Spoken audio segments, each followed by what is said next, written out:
Here we're going to discuss the one of the best story written by one of the most experienced author. Shirley Jackson's The Lottery. And here we go.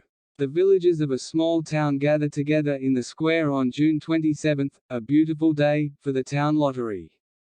In other towns, the lottery takes longer, but there are only 300 people in this village, so the lottery takes only 2 hours. Village children, who have just finished school for the summer, run around collecting stones. They put the stones in their pockets and make a pile in the square. Men gather next, followed by the women. Parents call their children over, and families stand together.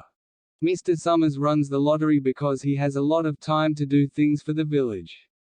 He arrives in the square with the black box, followed by Mr. Graves, the postmaster. This black box isn't the original box used for the lottery because the original was lost many years ago, even before the town elder, Old Man Warner, was born.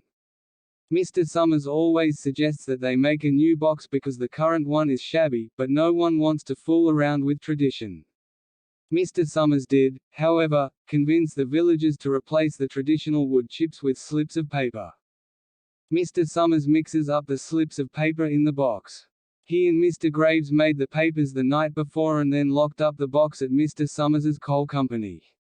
Before the lottery can begin, they make a list of all the families and households in the village. Mr. Summers is sworn in. Some people remember that in the past there used to be a song and salute, but these have been lost. Tessie Hutchinson joins the crowd, flustered because she had forgotten that today was the day of the lottery.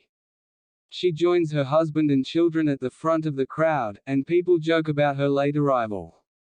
Mr. Summers asks whether anyone is absent, and the crowd responds that Dunbar isn't there. Mr. Summers asks who will draw for Dunbar, and Mrs. Dunbar says she will because she doesn't have a son who's old enough to do it for her. Mr. Summers asks whether the Watson boy will draw, and he answers that he will.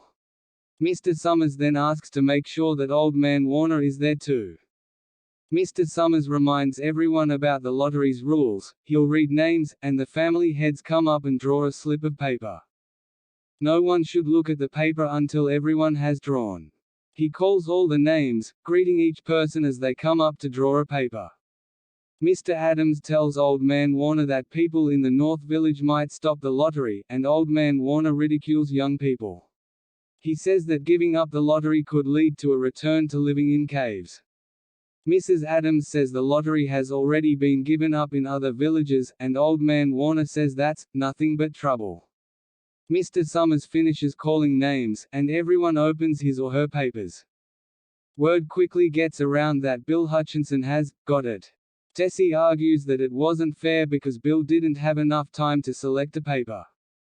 Mr. Summers asks whether there are any other households in the Hutchinson family, and Bill says no, because his married daughter draws with her husband's family. Mr. Summers asks how many kids Bill has, and he answers that he has 3. Tessie protests again that the lottery wasn't fair.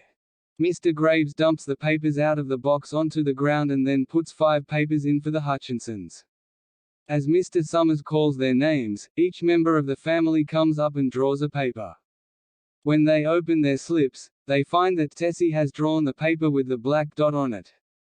Mr. Summers instructs everyone to hurry up. The villagers grab stones and run toward Tessie, who stands in a clearing in the middle of the crowd. Tessie says it's not fair and is hit in the head with a stone. Everyone begins throwing stones at her. And this short story ends here.